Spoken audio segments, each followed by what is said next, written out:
साथियों नमस्कार है, प्रणाम है, वंदन है। मैं रविंद्र सिंह खाती आप लोगों के बीच में। साथियों आपका स्वागत है मेरे पेज में।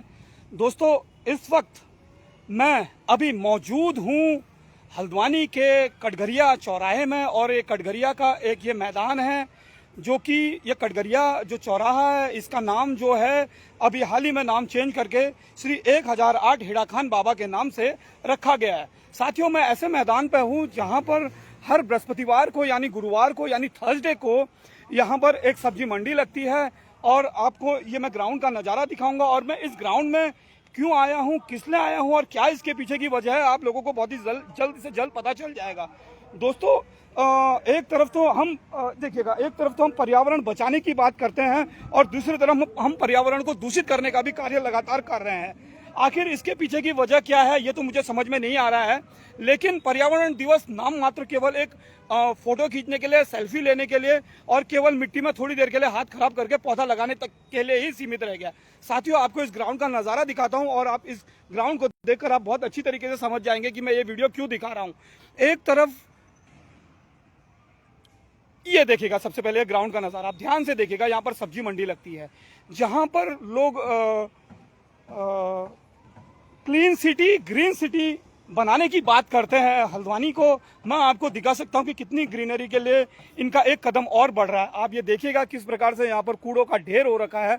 कल ही यहाँ पर सब्जी मंडी लगी थी यानी थर्सडे को, और हर जगह आप देख सकते हैं कि ये प्लास्टिक के जो पन्नियाँ हैं आप देख सकते हैं किस तरीके से बिखरे पड़े हैं। आप देखिएगा गंदगी किस आलम में ये पटा पड़ा है। ये पूरा इसका माहौल आप देखकर ही आप बता सकते हैं। देखिएगा पूरा नज़ारा देखिएगा। मैं बहुत बढ़िया तरीके से आपको दिखा रहा हूँ। बहुत तेज गर्मी लगी है, धूप हो रखा है।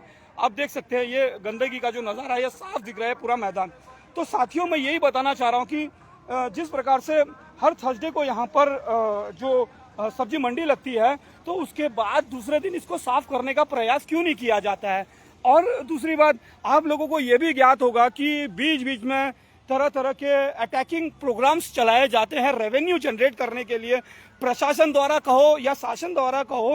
आपको याद होगा कि बीच में पॉलीथीन बैन को लेकर जिस प्रकार से लगातार छापेमारी हो रही थी और लगातार चालान हो रही थी, वो मुझे समझ में नहीं आ रहा है कि कहाँ पर ये जो इनका अभियान था ये आखिर में कहाँ पर क्यों स्टॉप हो गया है।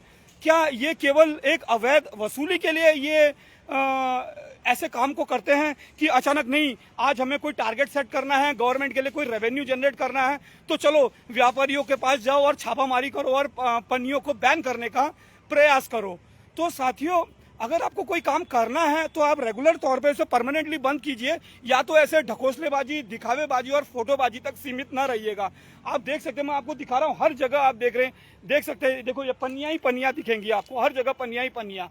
और मैं बड़े बड़े नेताओं के जो बड़े बड़े होर्डिंग्स लगे थे उनमें मैं साफ लिखा हुआ देख रहा था कि हम पर्यावरण को बचाएं, प्लास्टिक को दूर करें, प्लास्टिक का यूज़ ना करें क्योंकि प्लास्टिक डिस्पोज नहीं होता है। लेकिन आप देख सकते हैं ये केवल मैं इस थर्सडे मार्केट की बात नहीं कर रहा हूँ। हल्द्वानी में तमाम ऐसे खाली पड़े ग्राउंड हैं जहाँ पर बाजार लगता है, कहीं सोम बाजार लगता है, कहीं मंगल बाजार लगता है, कहीं शनि बाजार लगता है। तो हर प्रकार के बाजार लगते हैं यहाँ पर।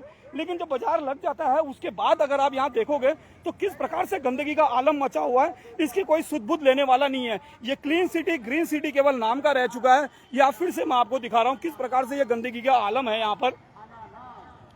ये देखिएगा ये, और पन्नियों को आप देखिएगा, खास करके आप पन्नियों को आप देख सकते हैं। जिस पन्नी को ये बैन करने के लिए बोलते हैं, पता नहीं टाइम पर इनकी कौन सी इंद्रियां खुलती है छापे मारने के लिए और दुकानदारों से रिकवरी के लिए जब ये उतरते हैं मैदान पर तो ये उसके बाद क्यों स्टॉप हो जाते हैं। क्यों उन बड़ी बड़ी कंपनियों में ये रोक नहीं लगाते हैं जो लोग ये अवैध रूप से इन प्लास्टिकों का निर्माण कर रहे हैं।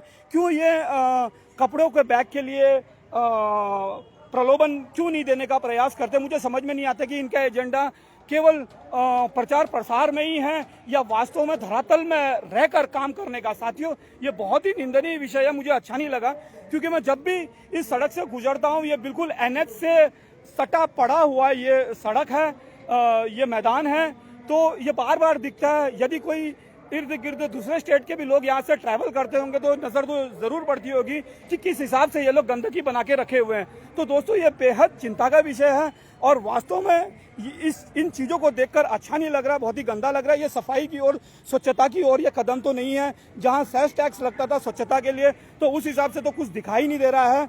और लगातार आप नेताओं को देखते होंगे कि साफ जगह पर झाड़ू मारते हुए अक्सर आपने देखा होगा। ऐसी जगह पर क्यों नहीं आते वो झाड़ू मारने के लिए? शायद अगर वो ऐसी जगहों पर आते झाड़ू मारने के लिए तो शायद कुछ ना कुछ फर्क जरूर पड़ता, लोगों में सद्बुद्धि आती, मत्ती आती, कुछ अच्छा पॉजिटिव एनर्जी का प्रचार प्रसार होता। तो साथियों ये बेहद गलत बात है। मुझे लगा कि इसका वीडियो लिया जाए और आप लोगों के बीच में रखा जाए। साथियों आप लोग भी जरूर कमेंट करके बताइएगा कि ये जो कूड़ा करकट का ढेर है, आपके इर्द गिर्द भी जरूर बाजार लगता होगा, क्या वहां बाजार लगने के बाद का जो दूसरा दिन है वहां पर यही हाल आपको देखने को मिलता है? तो साथियों जरूर वीडियो में कमेंट करके जरूर बताइएगा। आपको ये वीडियो देखकर सही लगा है तो जरूर कमेंट करिएगा और शेयर भी कीजिएगा और जरूर लोगों में एक जागरूकता फैलाने का प्रयास करिएगा। लेकिन कुल मिलाकर तो मुझे यही लगता है कि कहीं ना कहीं सरकार इनिशिएटिव नहीं ले रही है। जनता तो खैर क्या है, जनता तो केवल वही देखती है जहां उनको फायदा मिले, तो उसी हिसाब से, क्योंकि जनता भी मुझे लगता है कहीं ना कहीं अपने तक सीमित हो गई है। बस मैं आप लोगों को ये याद दिलाना चाह रहा था कि जिस हिसाब से प्रशासन प्लास्टिक को लेकर छापेमारी कर रही थी, आज वो प्रशासन कहां बैकडोर में चले गया, कहां छुप गया।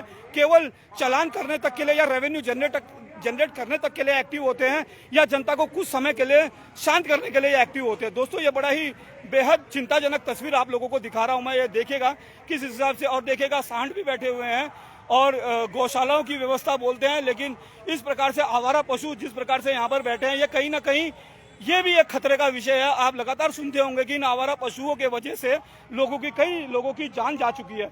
तो दोस्तों मुझे लग नहीं रहा कि धरातल में कोई काम हो रहा। हाँ, जो लोगों को सक्सेस और अचीवमेंट अपने पर्सनल बलबूते पर मिल रहा है तो वही उसको सरकार की उपलब्धि बता रहे हैं या न जाने किसकी उपलब्धि बता रहे हैं। मैं इस पचड़े में पढ़ना नहीं चाहता हूँ, न कोई कंट्रोवर्सी में पढ़ना चाहता हूँ, लेकिन मैंने आप लोगों को साफ बता दिया है कि ये जो नज़ारा देखने को मिल रहा है बिल्कुल गलत नहीं है। साथियों आप जरूर कमेंट करके बताइएगा कि क्या ये सही हो रहा है या गलत हो रहा है। साथियों धन्यवाद।